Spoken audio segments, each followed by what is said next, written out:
may now proceed with the questions. Was that the best goalkeeping performance you've ever seen? Certainly up there, for sure. You could tell with Dane at half-time, I didn't want to jinx it by thinking it too much in the second half, but the way he spoke at half-time, the level of conviction, you felt like something like that was coming, and we really needed it. And I said after the Seattle game, he's a good leader, Dane. He's very vocal, very engaged, really proactive, and that's before you get to what he gives you on the pitch. And I think in every sense of the word tonight, he's led the team to that win. What made it stand out of what he said at halftime? I won't go into the specifics, but he gives the team a lot of energy and conviction in the way he speaks, which is a really big thing. It's something our groups really, really needed, and obviously we lacked for various reasons. We lacked a lot of that during the difficult run we had. Dane not being there, of course, is a big factor there, and we've really felt that since he's been back. He's crucial to the way the dressing room feels, and also crucial to I suppose how we feel as a team when we're parked in front of our goal, particularly at that end. I think as the game went on, you just got the sense it was going to go our way, and I think we were due one of those probably. So yeah, we're pleased. Apart from the goalkeeping, what did you think of your team's defensive performance down a man for so long? Yeah, I don't think I could stand here and say it was a flawless defensive performance because, of course, we gave up a load of chances, hence why Dane's had to make a load of saves. But I think the context here is really important, and I'm always keen to put that on the table because I think it's everything. And given what we went through at Seattle and having to turn around relatively quickly to play this game in what felt even on the touchline like it's really sticky, muggy heat, difficult to play in with 10 men for so long. That's a really difficult set of circumstances, and I think the players handled that really well, and I think to a man performed pretty heroically in a way that we of course needed to win the game, but we have needed in other games this year, and I'm really, really hopeful that is a big step forward for us as we move to the business end of the year, and something that we've been crying out for really. So I've talked mostly over the course of these two games about taking steps forward, really progressing in terms of performance, and that was something we needed, so I'm really pleased. There was the red card against you, and then it looked like it was a potential red card against Dane. How did you feel about those two moments? Yeah, you did feel at that point that something was coming in the game for how it was in those first 20, 25 minutes. So yeah, I think it is difficult to argue with Hugo's red card for sure, but I would say that is amidst a game that felt like it was on the edge for the large majority of it. So I'm not surprised there's been a couple of instances there. You said that the Leagues Cup was going to be an opportunity to maybe take a look at some younger players. Do you feel like that's sort of fallen by the wayside given the red cards in both games? Well, it hasn't because I think we have had the opportunity to see Loic play, and he's had some really good moments and certainly shown himself to be a credible squad member. And we've had the opportunity to see Hugo, obviously for not quite as long as we would have liked to today, but Morris as well.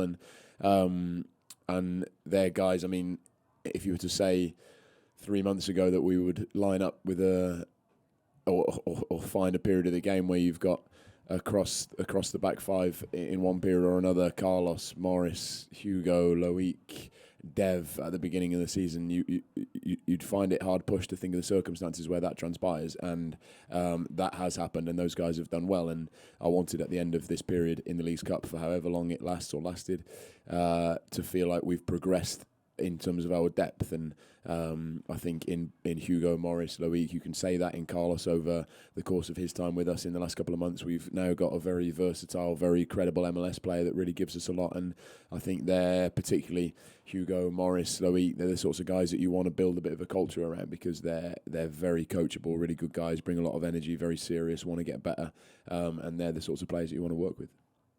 What did you take away from your first game against the Liga MX team? I've got to say, I wouldn't speak out of turn, but I felt like it was, choose the right word here, but it was not easy to watch, I don't think, that first half in terms of how the referee was treated, how some of the instances that saw a lot of players around our players on the floor getting treatment from our athletic trainers, following the goal around the penalty. I think it's very difficult to watch that, particularly if it's a competition that really wants to take itself seriously and move forward. It's certainly not what you want to see, and not something that we're used to seeing in any way. It looked like, with 20 corners and not being able to string together any passes, what was kind of the challenge, and where were you trying to find a foothold? Because it looked like it was frustrating for you. Yeah, we really, ironically, we really wanted to, and the message was from us as a coaching staff and from the players, have our spell on the ball. As we did immediately after the red card, I think we settled into an okay rhythm on the ball. We certainly had our share.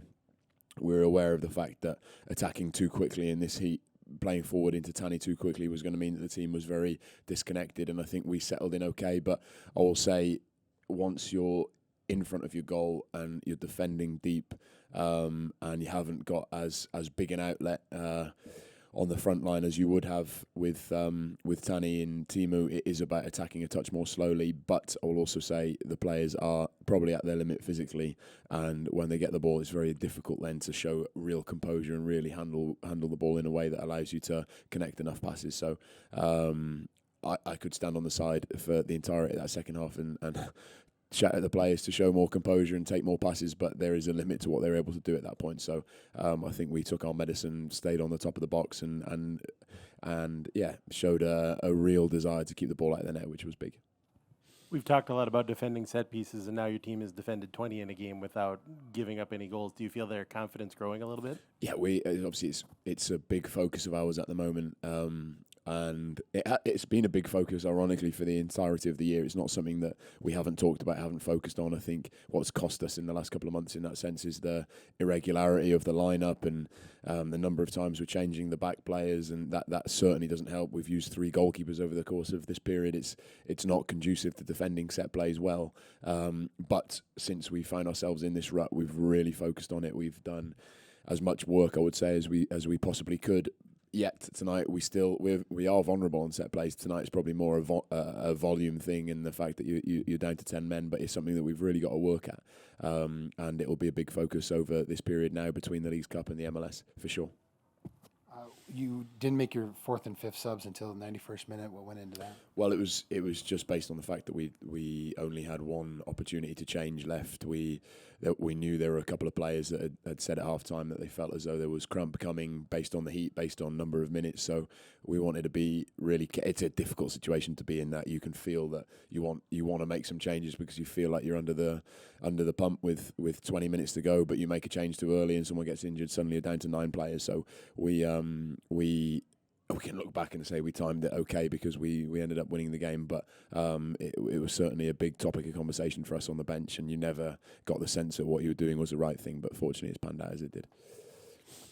Tani Oluwaseye's limped off. It looked like a hamstring injury. Was that a hamstring? Yeah, it's a really sour point from that game for sure, because obviously he's come back looking a real player, Tani, from his time with Canada, and you just feel he's a player that's his form is only going one way.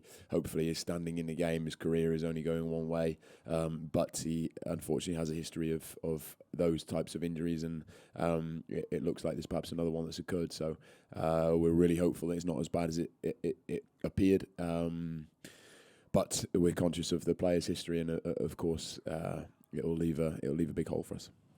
Were there any Dane moments that stood out above the rest? I think there was 15, 16 saves. Was there one that stood out more? I think the big scoopy saves to his right hand side a couple of times looked almost identical to me. I haven't seen them back, but they're top saves. And I think I walked off the pitch being told that he set a record, I think, in this competition, and maybe equalled the MLS record for saves, which isn't something as a team that we probably want to shout about, but it's the mark of the player and the importance that he has in our group for sure. You just brought in a new goalkeeping coach. Will he be asking you for a raise after this one? Yeah, he's got a good argument. I think he's obviously someone that we were keen to bring in. Works with Cristiano, who did a really good job for us, and I'm sure the goalkeeper group, as a consequence of those two guys being around it, will really improve. So good start, I would say. Coach, we have a question from Zoom.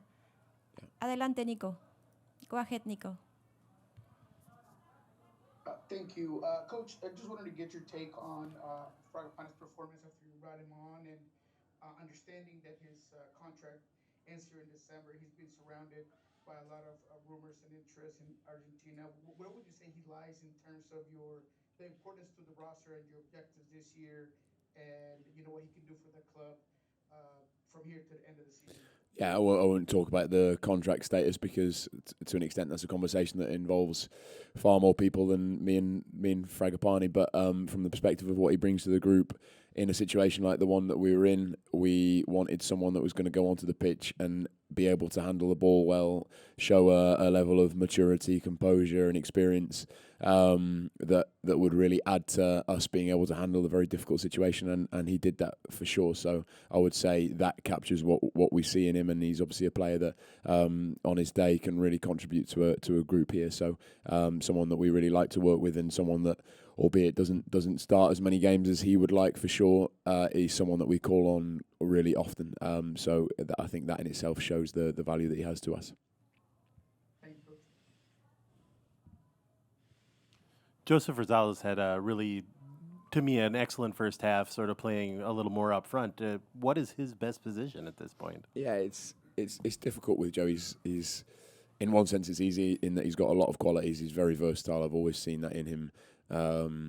So it's a nice headache to have. We've got reasonable depth and options on that side. So as the games demand, you can use Joe where you see fit. He's obviously played at right wing back a little bit in the last.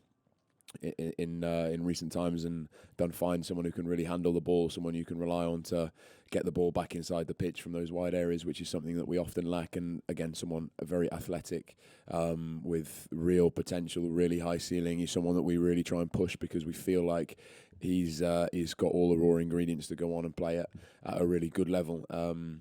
As his career moves forward, someone who's got a really high ceiling in the game, and we want to make sure that he sees in us and the way we work with him the opportunity to get better, and we like him for that reason. He's versatile, he's got a lot of qualities, he's a player that you can rely on in lots of different situations. So again, a good example of that tonight. Okay. Good. With Thanks, this last guys. question, See you. we conclude today's press conference. Thank you all.